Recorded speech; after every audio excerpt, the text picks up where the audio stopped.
Good afternoon, students. Welcome to the fifth session of Social Science. We are doing our chapter number 1, Building of History Through 1,000 Years. इसमें हमारा next topic है emergence of regional states कि जो आपको पता है 7th class में हम लोग मेडिवल टाइम पीरियड के बारे में पढ़ रहे हैं, तो इसमें हम जितना भी पढ़ेंगे हिस्ट्री में वो सब मेडिवल टाइम पीरियड से ही रिलेटेड होगा। तो इसमें हमारा नेक्स्ट टॉपिक है emergence of regional states. Throughout the medieval period, empires disintegrated into regional states and were joined again under the realms of various emperors and rulers of India. Region and empire. सबसे पहले जब हर्षास empire की बात हो रही है in the early 800 CE, जैसे हर्षास empire disintegrated हुआ था तो उसके जितने भी हिस्से थे वो छोटे छोटे हिस्सों में बट गए। Entire northern India broke up into several regional kingdoms ruled by various Rajput dynasties. जितने भी छोटे छोटे पार्ट्स में रीजनल्स में डिवाइड हुए थे किंगडम्स, जिन्हें हम रीजनल स्टेट्स कहते हैं, ये बहुत ज्यादा राजपूत डायनेस्टीज जो थे उनके अंडर आ गए थे। और साउथ में जो चोलास थे उन्होंने पांड्याज और पल्लवास की जगह ले ली थी। In the beginning of the 13th century, with the advent of the Turks, northern India was united under Ghiyasuddin Balban, whose empire extended from Bengal in the east to Ghazni, Afghanistan in the west and over most of South India. The Mughal empire, आपको पता है medieval time period में Mughal dynasty जो थी वो आई थी, लेकिन वो हर्षा के बाद आई थी। The Mughal Empire that came later was the strongest and comprised the entire northern Indian states apart from a few South Indian states.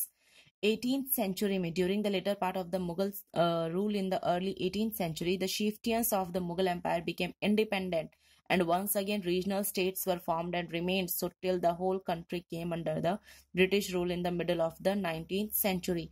जो medieval time period में जब मुगल्स आए थे हमारे देश में तो उन्होंने 18th century तक तो हमारे ऊपर रूल किया, लेकिन लास्ट में आते आते वो इंडिपेंडेंट हो गए, जिसकी वजह से इसका फायदा अंग्रेजों ने उठाया और 19th सेंचुरी में फिर ब्रिटिश रूल आ गया। लैंग्वेज एंड रीजन्स, इस टाइम पीरियड पर मेडिवल टाइम पीरियड पर एक न्यू लैंग्वेज डेवलप हुई थी जिसका नाम था Hindavi, which is developed due to the mixing of Persian and Hindi. Persian became the court language of the rulers of Delhi and the Mughals. Many books were written in regional languages and Hindavi, about which we shall already discussed. Emerging new religions and existing religions, जितने भी medieval time period पर सबसे पहले कौन कौन से social groups बने, कौन से पॉलिटिकल ग्रुप्स बने, कौन कौन से रीजनल स्टेट्स बने, उनका डिस्कशन हम कर चुके हैं।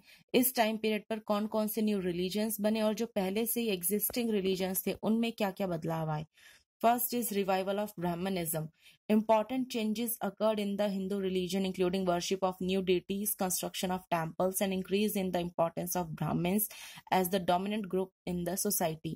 Their knowledge of Sanskrit and classical texts earned them respect, and they consolidated their position with the support of new groups of rulers like the Rajputs and the South Indian kings who were Hindus. इस time पर जो Brahmanism है वो सबसे ज्यादा फला फूला।